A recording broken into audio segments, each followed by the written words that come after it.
Slav roj baş hevanno min xwe amade dikir ji bo ku bikaribim hevpeyvîna mazlûm Ebdî bi were parve bikim. Tam min amadekarî dikir ji nişkeve nûçe deqeya dawî ket weşanê di ajansa Anhayê de şereke ye. Hêzên girêdayî hikûmeta Şamê ji çar aliyên ve êrişî qesedê kirin ka rewşa dawî çi em hema hîn bibin. Ev weke nûçeya lezgîn bila were ser ekranê. Komên hikûmeta veguhêziyên Şamê êrişê çar noxteyên qesedê kirin em bi hêrişekê hemwext bû ka em binêrin saet di çi da pêk hatiye û ev berdewama kîjan êrişan e. Arman çi ye, hedef çi ye? Hevan da.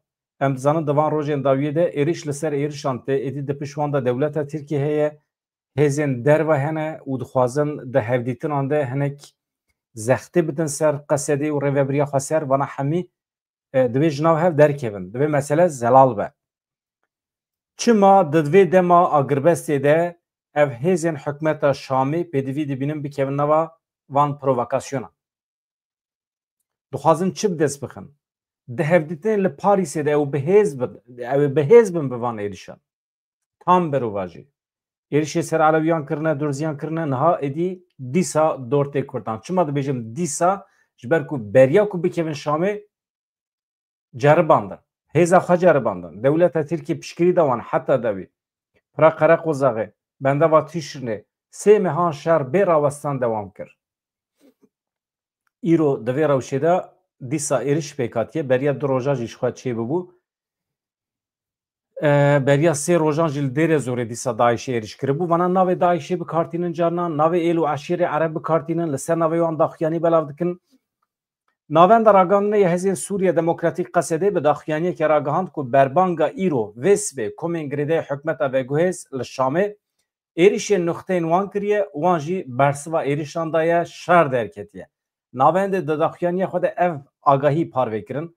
Saet sisiyê serê sibê bû. Berbanga îro yani roja duşemî ev roja ku em tê dane komên girêdayî hêzên hikûmeta veguhêz ên Sûriyê li dijî çar noxteyên hêzê me li gundên îmame ê girêdayî herêma Dêra Firê êrişekê pêkanîne. Hêzên me di çarçoveya xweparastina xwe de parastina rewa de hem noxteyên xwe hem şervanên xwe parastin û bersiv dan. Di encamê de bi qasî 20 deqe pevçûnekê rûda em diyar dikin ku ev êrişên wiha dubareya rageşiyekê plankirîne, gefan li îstiqrara herêmê dixwin, hikûmeta Şamê berpirsiyarê vê meselê ye. Em hesabê ji hikûmeta Şamê dixwazin. Bila ranebin ji me re nebêjin çekdarên nenasin, çeteyên nenasin, nizanim çi ne, tiştî wisa em naxwazin. Em carekî din diyar dikin hêzên me ji her demê zêdetir amade ne ji hemû şer û pevçûnan re bi hemû hêza xwe mafê xwe bersivdayîna rewa ew ê bikar bînin. Beriya sê rojan jî hevanno li Dêrê Zorê dîsa van hêzan dibin navê Daişê de êrişên noxteyên qesedê kiribûn, 5 şehîd çêbûbûn. 5 şehîd. Aha ji we re bêjim alvê Dêrê ye.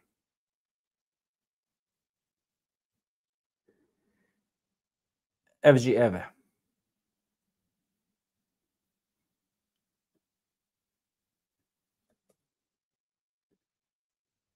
Ez dixwazim navê wan jî ji we re bixwînim bi vî wesileyê em wan jî bi bîr bînin.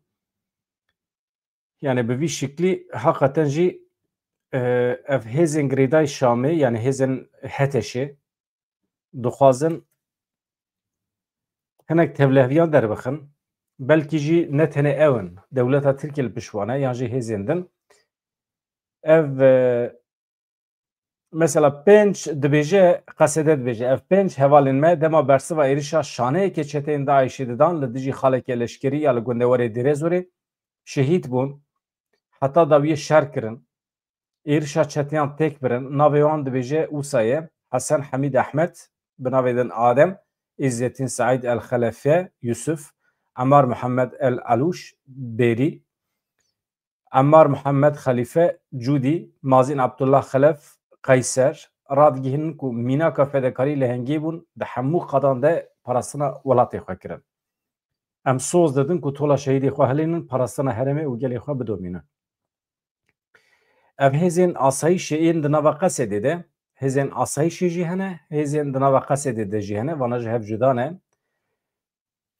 Piranî ji qewmê me ji milletê me Erebeyê wê derê re pêk te. Ew dixwazin xwe biparêzin, di daxuyaniya Mazlûm Ebdî de jî heye. Hevan nûçavê min hema li ser van ajansa ne, daxuyaniya Mazlûm Ebdî heye, dixwazim bi were parve bikim.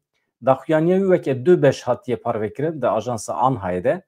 Lê beşa yekem niha dî hazir e. Min tam amade dikir ku ji were pêşkeş bikim nûçiya deqeya dawî çêbû. Ez vêya ji ser ekranê rakim. Bi vî şeklî bila çavê me jî li ser nûçiyên deqeya dawî bin. Tiştekî hat ez hema ji were radgihînim. Baş e? Yani ji çar aliyan ve êriş dikin hevan na. Yek ev niha Mazlûm Ebdî dibêje entegrasyon bi şeklê ku ew difikirin nabe. Yani entegrasyona ku di serê me de ye şirîgatî ye. Yani mirov wek heve bibe şirîgê tiştekî. Bi zorî jî nabe. Bila kes rane be zorê li me neke. Fermandara Giştî Qesedê Mazlûm Ebdî destnîşan kir ku entegrasyon şirîgatî ye.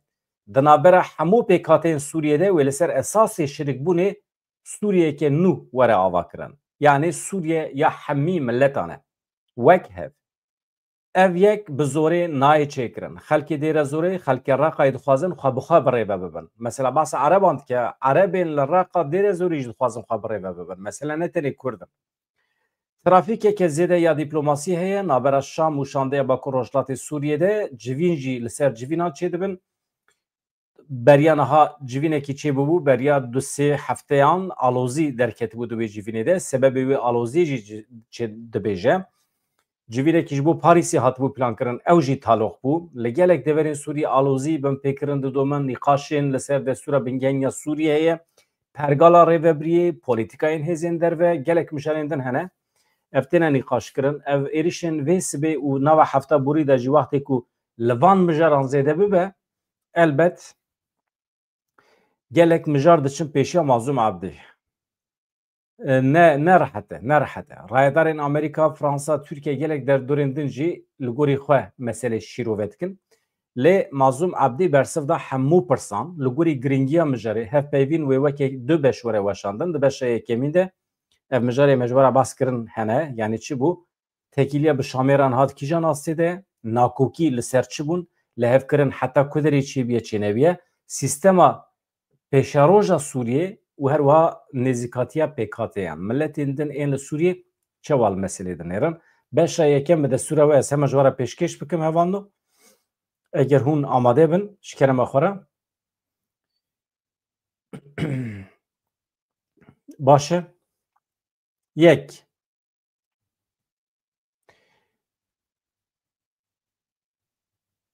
Mesela pirsa hevalên me ê rojnameger ev e ajansa Anhayê di ser îmzakirina peymana dehê adarê re di navbera we û Elahmed Erşarê de çar meh derbas bûn. Niha hûn li kê dere vê peymanê ne? Yani çi pêk hat li ku derê ev peyman xitimiye. Li hevkirina dehê adarê dibêje Mazlûm Ebdî di demekî krîtîk de pêk hat. Di wê mehê de li herêmê şer hebû, em di nava şerekî dijwar da bûn. Li Sûriyê jî pirsgirêk hebûn. Li hinek deverên din yên Sûriyê şer hebû. Di wê demê de li hevatineke bi vî awayî pêwîst bû. Yani şert bû em hevû du bibînin, em li hev bikin. Ji bo ku agirbest were çêkirin, şer raweste.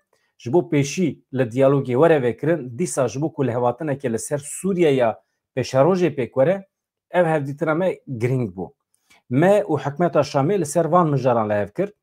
Di nava çar mehan de belkî di aliyê pratîkî de gavên meze nehatin avêtin, lê belê hin hedef jî pêk hatin. Niha agirbest heye di navbera me de.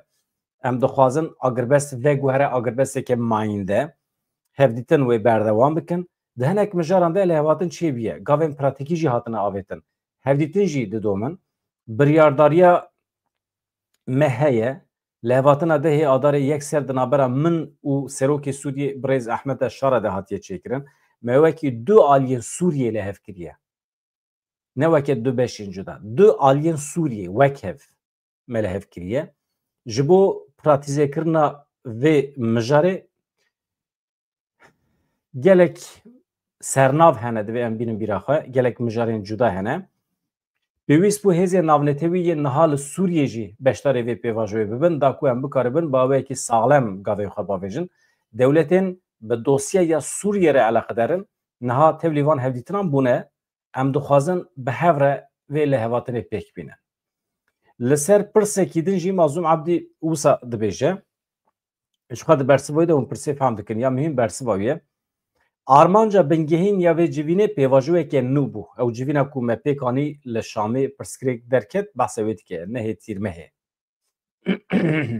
yani dibêje ku derê nakokî derketin we li ku derê we çima li hev nekir armanca bingehîn a wê civînê pêvajoyekê nû bû mijar pêkanîna lehevhatina dihê adarê bû cara yekem bû nûnerên Amerîkî û Fransî di civînê de amade dibûn civîn ji bo îlankirina destpêkirina pêvajoyeke nû ya hevdîtina bû di vê pêvajoyê de Amerîkî Fransî jî hene dîsa dihate xwestin ku hinek gavên pratikî yên avakirina baweriyê werin avêtin li ser gelek mijaran jî nîqaş hatin kirin dikarim bibêjim li ser gelek mijaran me li hev jî kir heta hinek di berjewendiyên Bakur Rojdatê Sûriyê de ne ev li hevkirina me hinek di berjewendiyên tevahiya Sûriyê de ne hinek mijar hevbeş bûn hinek mijarên ku hin nehatine nîqaşkirin hebûn neketibûn rojeva me ew mijar hebûn di civîna dawî de ev bûn rojev yani tiştî ku heta niha me nîqaş nekiribûn di wê civînê de hat ser masê ji ber vê yekê ew sebebê hin nakokiyan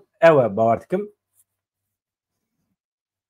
di civîna dawî de ev bûn rojev me nekarî em biryar bigirin çima di pêvajoya pêşiya me de em ê li ser rawestin lewma encameke dawî ji vê civînê derveket dîsa ji bo domandina hevdîtinan nêzîkatiyekê hebû em dikarin bibêjin ji nakokiyan bêtir xuya dibe amadekariyên civînê têrê nekirin ku em encameke dawî serkeftê jê derbixin ji ber wê mijar ji bo civînên din hate hiştin ya çi qas maqûl daxife nabêje vana xwestin me bixin xefîkekî di civînê de hema hemî mijar anîn danin pêşiya me gotin qebûl bike me jî qebûl nekir û me civîn terikan em derketin mesela wisa nabêje çi dibêje bi zimanekî cudatir dibêje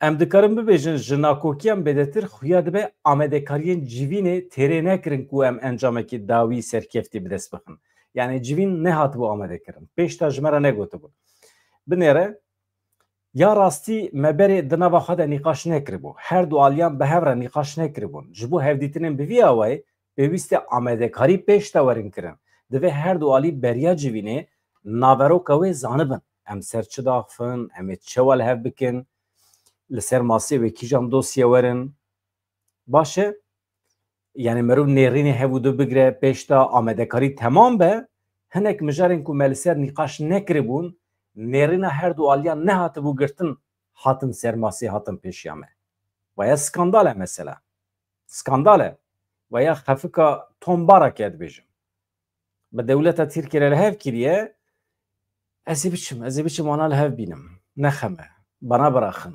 yani bu edayê hatiye ketiye tevlî civînê ya Mazlûm Ebdî jî û heyeta Rojava jî gotiye na beriyan ha me ev mijar nîqaş nekirine haya me jê tune em nikarin tevlî bibin û civîn terikandine derketine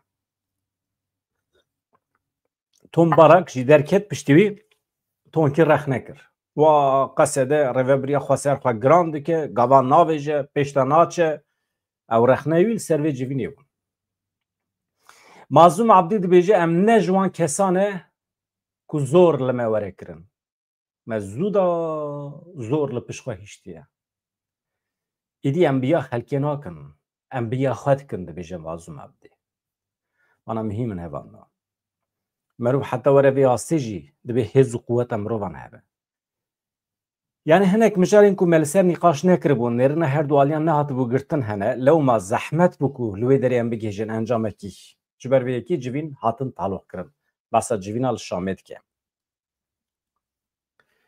ev yek ya din jî dibêje mesela rojnamevanê me dipirse dibe çi bû ji me re hinekî meselê vekin dibe yani tombarak tevlî bibû rexne li qesedê kir beriya ragihandinê nerazîbûn hatin nîşandan yani hûn van hûn helwesta rêveberiya Bakur Rojhilatê Sûriyê çawa dinirxînin, çawa dibînin ew nerazîbûna li hemberî tombarak. Yani di helwesta we de guherîn çêbû çê nebû li hember siyasetê komple. Mazlûm Abdî wiha bersiv dide. Di wê civînê de dihate xwestin encamekî were girtin. Binêrin. Behsa zextê dike ha, empoze kirine. Di wê civînê de dihate xwestin ku encamekî were girtin. Dixwastin gavên bi lezbêne avêtin. Bendewariyekê wiha ya nûnerê Amerîkî hebû. Ev çê nebû. Ji ber wê rexneyê wî çêbûn. Pirsgirêk ne girêdayê naveroka hevdîtinan bû. Di dema wê de girêdayî bû. Me jî watê da bendewariyên van hevalên xwe lê ne gengaz bû ku em bi van amedekiriyan gavên ku ew dixwazin em bavêjin. Yani ne mümkün bû ku em gavan bavêjin bê amedekarî.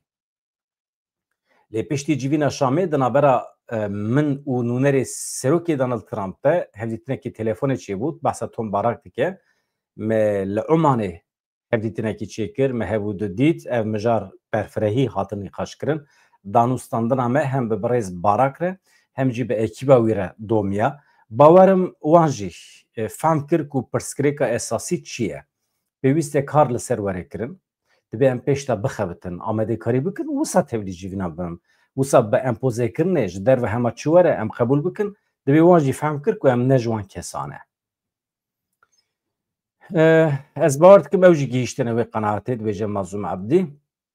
Li ser ragihandinê jî çend caran îfade kiriye, qesedê ji hevdîtinan re amade ye, amedekariyê xwe hene, ciddî ne, dixwazin gavên pratikî bavêjin, niha ew gihîştine vê qenaetê. Baş e? Niha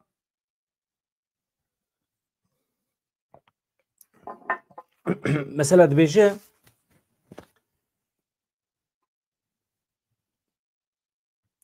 mesela Kurd çi ye? Rûhevalê me rojnamevan dipirsin. Nirxandinek heye wekî tenê Kurd derdikevin pêş. Yani wekî ku hûn ji bo Kurdan tenê tev digerin. Pêkhateyên din li ber çavan nayên girtin. Gelo bi rastî jî wisa ye yan na? Hûn dewletekî cuda hûn dixwazin ji Sûriyê. Ka bersiva wî em binêrin. Ya rastî me hin mijara Kurdî nîqaş nekiriye. Em hîn nehatine ser mesela Kurd. Wekî qesede me nîqaş nekiriye. Elbet em ê nîqaş bikin pêşa rojê de. Ez ê piştre li ser vê hinekî berfirehî biaxivim, lê niha mijarên cuda hene. Mijarên me pratik in. Hinekî bi mijara leşkeriyê ve eleqedar e, bi saziyan ve girêdayê, girêdayê hinekî gavên pratikî yên ku pêwîst e em bavêjin. Mijara esasî niha ew e. Ev hevdîtin bi şêweyekî rêkûpêk bêne meşandin. Hîn em neketine naverokên kûr. Ji ber wê jî nêrînên bi vîya we ne dicîdane, me hîn dest pê nekiriye. Mafê Kurdan çi ye? Mafê netewê Kurdan çawa tê hal kirin? Dibe em hîn ji vê meselê pir dûr in. Niha gavên pratikî jî me dixwazin. We çend roj beriya niha dipirsin hevalê me rojnameger, di hevdîtinekî de gotibû hûn li dijî yek dewlet û yek artêşê ninin. Gelekî hate nirxandin.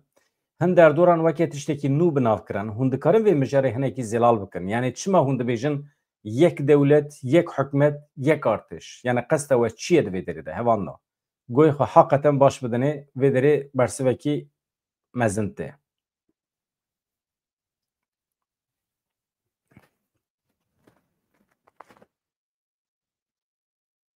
Li Sûriyê bi taybetî li cem hin aliyan dibêje Mazlûm Abdî, dema tu qala nenavendîbûnê dikî dibêjin Sûriye perçe bû. Tu qala tiştekî cuda dikî dibêjin em nizanin çi pêk hat. Lewma pêwîst e divan mijaran de em zelalî biaxivin. Me carekî negot, em ne cara ewle em dibêjin. Me gelek caran got, em niha jî dibêjin. Me di peymana dehê adarê de li hev kiriye ku Sûriye perçe nebe. Sûriye welatekî ye. Welatê me hemiyan e. Em tev Sûriyeyî ne. Pêkhateyên cuda hene, lê em Sûriyeyî ne. Li nava Sûriyê ne. Welatekî me heye. Elbet hikûmetekî vî welatî wê çêbibe. Ev hîn dewlet e. Ne du dewlet e. Vî welatî wê artêşekê xwe hebe. Yani li vî welatî wê artêşek hebe. Nabe ku du artêş bin. Bêguman wê qesede di nava vê artêşê de be. لوالاتێکی تەنێ ئارتێشێکەیە بدو ئارتێشە نابێ لە دەرێ بە ئالێکی تێناسکردن ئالێکی ku tevahî Sûriye qebûl dikin ala nihaya Sûriye tê rakirin tê hatiye qebûlkirin li vê herêmê jî tê rakirin di vir de pirskirêk tune ye ez bawer nakim kesekî li Sûriye cuda difikire lê carinan pêwîst dike ku mirov baweyekî zelal bibêje da ku êdî pêşî li nîqaşan weregirtin li hemberî me şerekî taybet heye qala derdorên nijadperestên Ereb şovînîstên Ereb dike ku sibê heta êvarê dibêjin qesede mal û milkê Sûriye didize perçe dike û Ereban ji hev cuda dike fîtne fesadî dixe nava Ereban yanî reşkirinekî pir ciddî heye li hember rêveberiya Xweser li hember Kurdan Mazlûm Abdî niha bersiv dide wan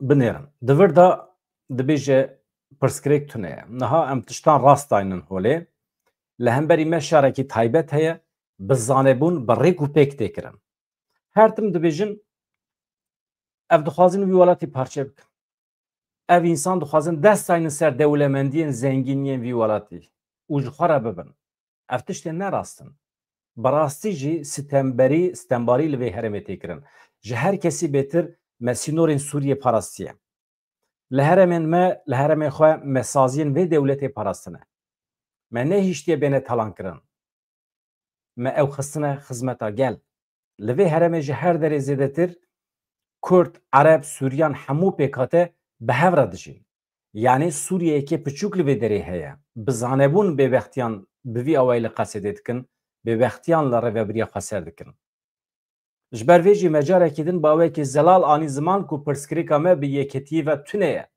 yeketiya vî welatî dosyaya leşkerî mijara sazî pirskirêka me bi van mijara re tune ye berûva jî em dixwazin bibin beşa herî xurt beşa herî çalak al nava vî dewletê em dixwazin rolekî sereke bilîzin li hevkirina dehê adarê eşkere ye entegrasyona wê bê çêkirin sazî wê bibin yek daliyê leşkerî de jî daliyê îdarî de jî em ê bi hev re dewleteke nû ava bikin elbet ev dewleta were avakirin wê Sûriyeke nû be wê ya me hemiyan be yani di vê derê de meseleya entegrasyonê hemî pir alî ye yani em hemî civakên li Sûriye dibe em entegre hebûdî bibin Sûriyeke nû ava dibe yani Sûriyeya îro ew entegrasyona ku beriya hefteyekî mitim rexne dikir ew entegrasyon komek mezin heye koma piçûk diçe daxilê wê dibe yani di nav de cih digre em wextê ku hetêşe hikûmeta Sûriye komekî mezin bibînin û em herin daxil bibin em vê rexne dikin em vê qebûl nakin ama tiştek ku Mazlûm Abdî dibêje ne wisa ye em Sûriyeke nû bi hev re ava dikin ku hemû pêkhateyên Sûriyê tê de cihê fikirin yani entegrasyona di serê Ereban de di serê Tirkan de û di serê Kurdan de ji hev cuda ye hele entegrasyona di serê Tirkan de temamî asîmîlasyon e helandin e tunekirin e ew îşî ku şîfam tune ye ji bo wî wextê Tirk dibêjin entegre dibin yani xwe tune bike yani em bi niyetên baş difikirin mesela ez bar dikim bandora van vîdeoyê me jî hene çünkü vira di nava me hevala da rojnamegeran de ê herî zêde ew mijara entegrasyonê rexnekir ez bûm me taybetî çend vîdeo li ser çêkirin niha dibêje rojnamevanê me dibêje mijara entegrasyonê ketiye rojevê ev têgeh bi rengê cuda tê şîrovekirin qesta we ji entegrasyonê çi ye Mazlûm Abdî wiha bersiv dide entegrasyon ji bo me şîrîgatî ye di navbera hemû kesên Sûriyê de di navbera pêkhateyên Sûriyê hemû îdareyên ku heta niha hene di navbera wan de wê li ser esasê şîrîkatiyekî nû Sûriyeke nû were avakirin ev yek wê bi darê zorê neyê çêkirin ji xwe niha me pêşî li tiştekî wisa girtiye ya duyemîn wê bi lehvatinekî bê çêkirin pêwîst e em bi hev re biaxivin em hev û du qebûl bikin em li hev bikin pêwîstî tevahî pêkhateyên Sûriye dibe tifaqê çê bikin yani همو پێکهاتێن ملەتên cudayên li Sûriyê dibe di nava xwe de îtifaqekî çêbikin. Eger sibê destûrekê nû ya bingehîn ya Sûriyê were çêkirin, pêwîst e tevahî Sûriyê wê destûrê biecibînin, bipejirînin. Wê hikûmetê jî bipejirînin. Yani hikûmeta ku were avakirin eger ne bi biryara hemû pêkhatê û milletan be, ew hikûmet valaye dibêje Mazlûm Ebdî. Destûra bingehîn ku were avakirin yani anayasa eger biryara pêkhatiyên a milletan têde tune be manewî tune ye. Entegrasyona ku em dibêjin ev e. Yani daxilbûna hemû beşan nava her saziyên dewletê.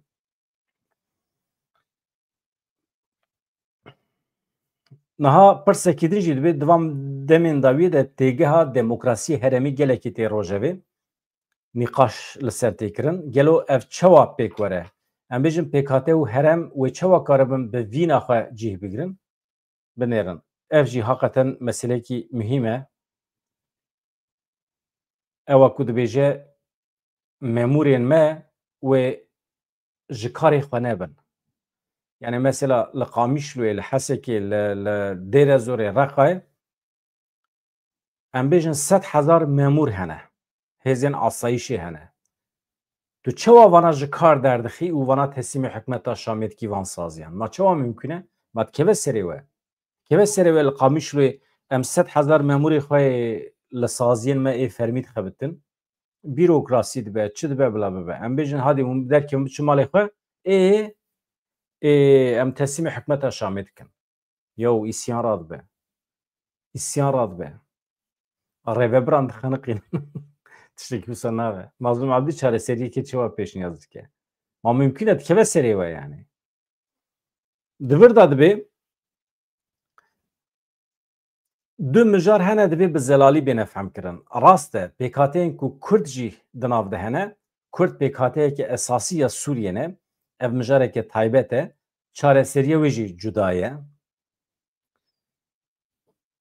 Tamam. Lê niha em qala Bakur Rojhilatê Sûriyê qala heremên din dikin, qala Dêrezorê, Reqa, Tebqa û ciyên din dikin. Pirsgirêk ne weke hevin. Rêbaza çareseriya pirsgirêka Kurd û ya Dêrezorê ya Reqayê ji hev cuda ye, ne weke hevin. Em nikarin bibêjin em ê pirsgirêka Kurd û yên din bi aynî şêweyê çareser bikin. Mijara pêkhateyên cuda pêwîst e cuda mirov dayne ser masê analîz bike û çareserî jê re bibîne. Dema em qala Bakur Rojhilatê Sûriyê dikin, em qala parêzgehên vê heremê dikin, yani wilayet, bajar, elbet şêwazên çareserkirinê cuda ne. Li ciyên weke Dêrezor, Reqa me fikrên gel girtine. Dixwazin rêvebiriyekê wanê xwe cihî hebe, xwe bi xwe birêve bibin. Elbet li wê derê pirsgirêkeke netewî tune ye mesela, ne weke a Kurdan e. Pirsgirêka wana pirsgirêka îdarî heye, hinek jî pirsgirêkê wanê siyasî hene. Lê pêkhateyên din weke Kurd, Asûrî, Ermen ê din ji bo wan li gel van pirsgirêkên îdarî û pirsgirêkên eskerî pirsgirêka wana netewî heye. Divê ev jî werin çareserkirin. Pirsa hevalê me rojnameger ji bo vê yekê çi hewldanê we hene we qala pêkhateyan jî kir. Li heremê xwe ser Ereb, Ermen, Sûriyan hene. Dîsa ji bo pêkhateyên li derê Bakur Rojhilatê Sûriyê çi hewldan hene? Ew ê çawa karibin xwe îfade bikin birêve bibin? Yani mesele ne tenê li Bakur Rojhilatê Sûriyê li Rojavayê Kurdistanê. Li heremên din ên Sûriyê millet hene. Ew ê çawa xwe îfade bikin? Baş e?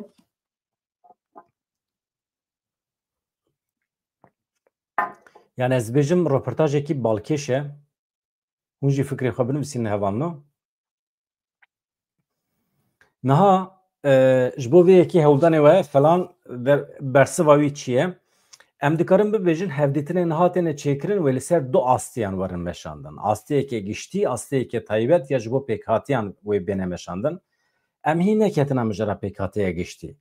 Kurd hemû pêkhateyên din niha em nîqaş nakin. Niha em li ser mijara Bakur Rojhilatê Sûriyê ku beşekî ji Sûriyeyê em serwî disekinin, ev nêzê 12 salan e ji Sûriyê cuda ye, ciyê din jî wisa ne, Idlib jî beryana hewsa bû.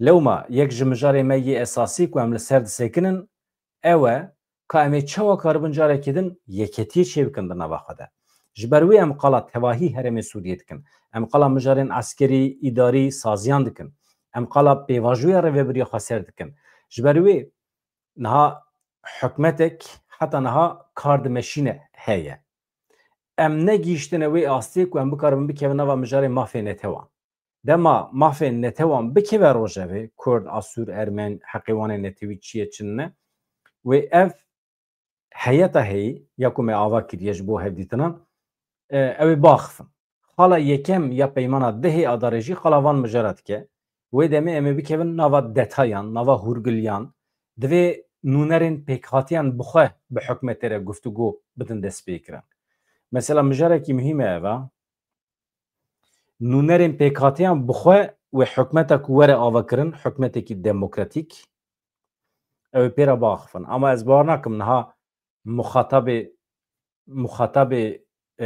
وان پیکاتیان نه حکمت ایرویه از راست نبینم که ملت کرد و ارمن آسور بچن حقی خواه جه حکمت هتشی بخوازن راسته پیشی مثلا اداری حل ببه پیشی اف حکمت هی هلوش حکمت که نو یا دموکراتیک آوا ببه باشه ما فکر من نتوان دو چارچوبه یا دموکراسی لسوریه ده که یک جنونری وی و مازوم عبدی یعنی حوالی وی به منطقه وی بن و دمی مسئله پر به حسانی تکاره چاره سببه از همه تیم داوی هف پیوینه هیدی دبیجه دوی چارچوبه ده تکیلدار مجاره خواب روبرنه لدیر زور رقا جوین هاتن چکرن دوان جوین هم ده چه درکته پیش پیکاته چه دخوازن او جوین مازوم عبدی یا به عربان راه بو بری چند روزان بحث وید که کامل عرب چه دخوازن عرب دخوازن هرم به حتی شیره بجین یان دخوازن لروبری خاصر بسکن دیالوگوان هیا به صمیمی برسفده ده مازوم عبدی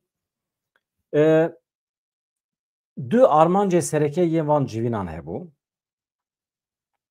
یا یکم او بو نونری وان جی تبلی دیالوگا کتی مشاندن ببن جوخه نونری وان دو کمیته باکو روشلات سوریه ده هنه کمیته هاتن چکرن دا کو بریا دیار کرنا نونری وان ان و تبلی کمیته ببن نقاشه کی بدن مشاندن نرنه خو بکن یک جوین سر جوین هاتن چکرن yani dixwazin warin temsil kirin ya duyem mexwast em nas bikin zanibin ka xelkê dêre zorê xelkê Reqayê dixwazin hêzên me yên li wê derê ew jî xelkê wê derê ne li wir bin yan na yani çi pirsekî samîmî divê mexwestiye em zanibin ev xelkê me dêre zorê Reqayê hêzên me dixwazin ya naxwazin hêzên me kîne zarokê wan in çünkü divê me ji derve ve شروان نبرنه لوی داری به جهنه کرنه زاروکی وان گنجی وان تبلیغ قصدی بونه او لوی داری وظیفه دارن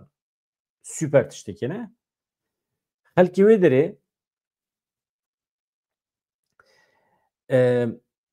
دمجارا خبره و برنه ده پر زلاله دبیجه ام حاضرن که سوریه ببه یک روشه که خوازایی چه ببه لی تجربه مهیه لو ما ام خوازن بخار ربه ببن میناک خلکی دیر زوری جمره گوتن لور رببریه که هیه 20 حتی 30,000 کارمندن اولکاری و سیویل هنه یعنی وظیفه دارن رببریه خاصر هنه همیش زاروکی وان پکته دوی اول سر کاری خواب بمینم دیسا لوی داری تابوره که عسکری هیه جه خلکی وی داری پکته گل خواست که اوجی لجی خواب بمینن اوجی لسر کاری خوابن یعنی ام نخوازن تو کس جدر و وره زاروکی مجکار درخه و او ورم بکیون شونوان ام نخوازن جدر و کسی که مبره و ببه گوتن اگر والی وره دیار کرنجی دوی او بخواه وی والی دیار بکن دنا بخواه ده حل بجیرن دیرزور نها دو بشن یک دو کنترولا روبریا خاسر دایه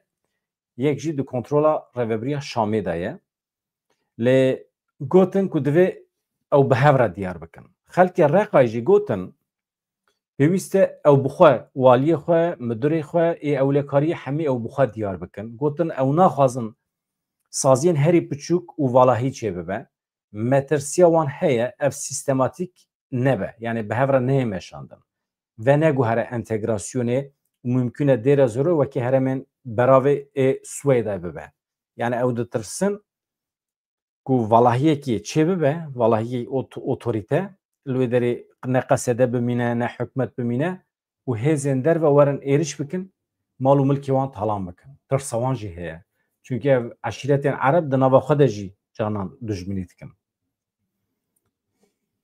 me jî got em wekî qesede misogeriya wê dikin ku pêvajoyê entegrasyonê bi rengekî baş were meşandin em ê li soza xwe xwedî derkevin yani ev pêvajoyê entegrasyonê divê valahiya otorîte çê nebe Reqa dêr zor dixwaze rêveberiyekê xwe cihî hebe rêveberî karmendê wan di xebatê xwe de bimîne pirsekî din jî heye dibe ku hinek ev bersiva wî ez bersiva wî tenê dixwînim dibe ku hinek wisa bifikirin lê xelkê aliyê rojdat wisa nafikire pirs ev e divê bibêyek parêzge hîn jî aliyê navenda bajêr destê Şamê da ye lewma pêwîstî aliyê di destê qesede dewrê hikûmeta vêgû hespê kirin ev dere zor e eleqedar dike mijara ewlekariyê gelekî tê nîqaş kirin ji bilî artêşê deriyê sînor hêzên ewlekariyê jî hene ev niha di çi astê de ne wê çawa çareser bibe mesela deriyê sînor mazlûm Abdî derbarê deriyê sînor da çi dibêje divê mijarê de me planek amade kiriye hem daye hêzên navnetewî ên bi me re di nava guftiguan de ne hem jî me daye hikûmeta Şamê naxwazim bikevim nava detayan hûrgulyan lê derî mijareke ku karê derve ê welat eleqedar dike pêwîst e bi Şamê vegirê dayibe di encamê de tekîlî bi dewletê re tê meşandin lê derî li herêma me ne lewma pêwîst e em jî têda ciyê xwe bigirin saziyek ku bi navendê vegirê dayibe lê nayê wê watiya ku xelkê herêmê têda cih negire çavkaniya aborî pirs heye çavkaniya aborî petrol her wekî din di rojevê de ye tê nîqaşkirin çavkanî wê çawa werin bikaranîn çawa werin dabeşkirin bikevin xizmeta civakê yani petrola Rojavayê Kurdistanê wê bike destê kî hevan da mazlûm Abdî çi dibêje yek ji mijarên ku em ê li Parîsê guftûgû bikin ev e dema hatiye mijar were nîqaşkirin yani dem hatiye ku êdî mijar were nîqaşkirin çarçoveyekî jê re were peyda kirin lehevkirinekî li ser çê bibe rast e petrol milkê tevahî Sûriyê ye pêwîst e hemû herêmên Sûriyê jê fayde jê sûdê bigirin me gelek caran gotiye em dîsa dibêjin em ê bi vê nêzîkatiyê mijarê çareser bikin lê tê zanîn ku ev herema ku em niha lê ne herema me jê ra dibêjin Rojhilatê Firatê ji dîroka Sûriyê ve hatiye paşgohkirin yani kesekî xwedî lê derneketiye hikûmetên Sûriyê xwedî lê derneketine yani Rojhilatê Firatê piştî ewqa salên bi pevçûn pêwîstiya vê herêmê jî bi avakirinê heye pêwîst e beşek ji dahata petrolê ji qezanca petrolê ji vê herêmê re were veqetandin tişta pêwîst e em li ser nîqaş bikin li ser lihev bikin ew e yani wextê ku parvekirin tê çêkirin divê mirov parvekirinekê pozîtîf ji bo Bakur Rojhilatê Sûriyê ji bo Rojavayê Kurdistanê bifikre ji bo wî dibêje Mazlûm Abdî hevano reportaja Mazlûm Abdî ya ku pêra hatiye çêkirin ji aliyê hevalên me yê ajansa Anhayê yan ji Ronahî TV ev e beşa îro beşekî jî sibê tê weşandin niha ew nûçeya dawî ku min ji we re pêşkêş kiribû nûçeya deqeya dawî ez ana cardim biçim lê binêrim eger nûçeya deqeya dawî hatibe guherandin lê tiştekî hatibe zêdekirin ez hema ji we re bêjim me çi gotibû komên hikûmeta veguhêza Sûriyê ji çar aliyan ve êrişên noxteyên Qesedê kirin wekî nûçeya lezgîn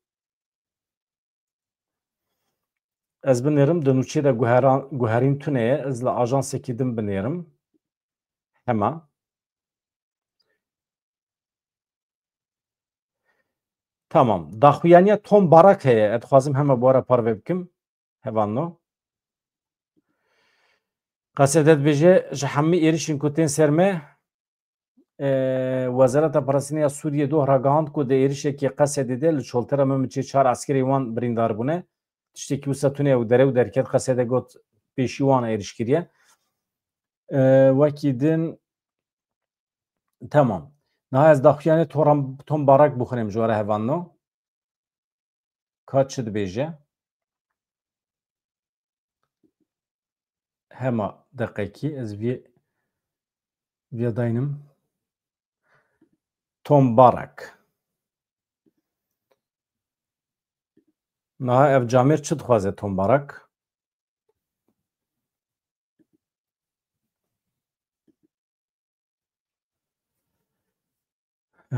Tamam vay derdkeve. Ez hema tînim ser ekranê ji were pêşkeş dikim.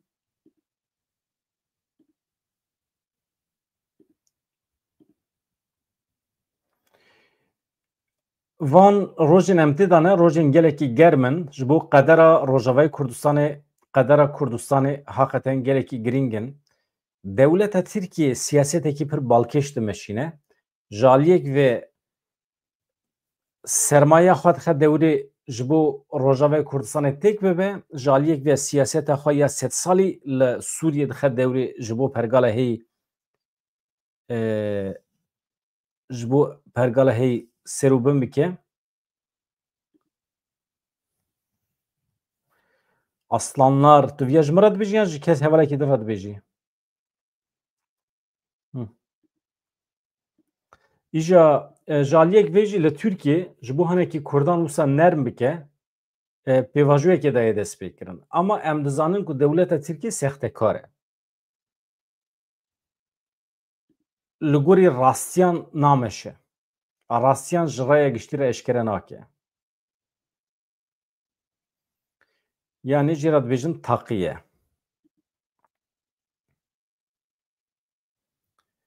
Deqekî ez hema tombarak tînim ser ekranê hevano. Ez hema zindî zindî ji were dixwînim.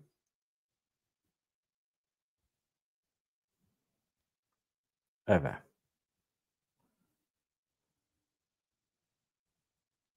Tamam.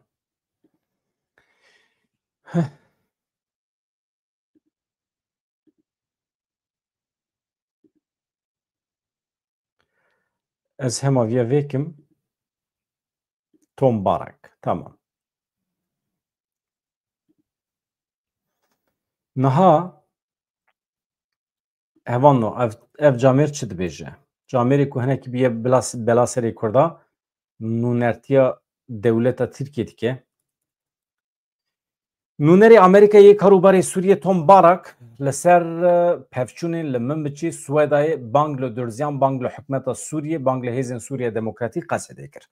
Tombarak ji ser hesabê xwe X'ê da xuyaniyek belav kir têda çi dibêje duh li Swêda min biçî aloziyên giran derketin holê haya wî ji şerê bêbextî evê serê swêj tune ye ji çar aliyan ve êrişên qesedê kirine. Dîplomasî ji bo rawestandina tund û tijî ji bo avakirina çareseriyekê aştane û mayînde rêya herî baş e. Amerîka serbilind e ku ji bo çareseriyê li Swêdayê navbenkarî kiriye li gel Fransayê ji bo jinûva yekbûna Bakur Rojhilatê Sûriyê di nava Sûriyeyekê yekgirtî de navbenkariya hevpar dike. Paşaroja we a Sûriyê paşaroja Sûriyeyan e. Yani paşaroj yani paşaroj ya milletê Sûriyeyê. Em bangê hemû aliyan dikin ku aramiyê biparêzin, nakokiyan bi rêya diyalogê çareser bikin, ne bi xwîn rijandinê. Sûriye aramiyê heq dike êdî. Gelê Sûriye artêşê heq dike. Wezareta Parastinê ya Sûriye doh ragihand ku di êrişekê Qesedê de li çoltera min biçî çar askerê wan her wiha sê sivîl birîndar bibûn. Qesedê jî ev tohmet barî red kiribû diyar kiribû komê artêşa Sûriyê êrişên herêma sivîlan dikin. Wekî din hevano. Niha li herêma Swêda jî şer û pevçûnên dijwar hene. Erê li wê derê hinekî dijwartir e şer mesela şer. Niha em binêrin di ajansên me ên din de di derbarê vê êrişa dawî de çi heye? Kî çi gotiye? Rewşa mirovî ya li Swêdayê gelekî xirab e ew mesele ye. Niha vêga vê şer sekiniye ka ez hinekî li ew ê jî binêrim. Li çend hesabên derveyî me. Hesabên derveyî me hene ew jî her çend nêrîna me parve nekin jî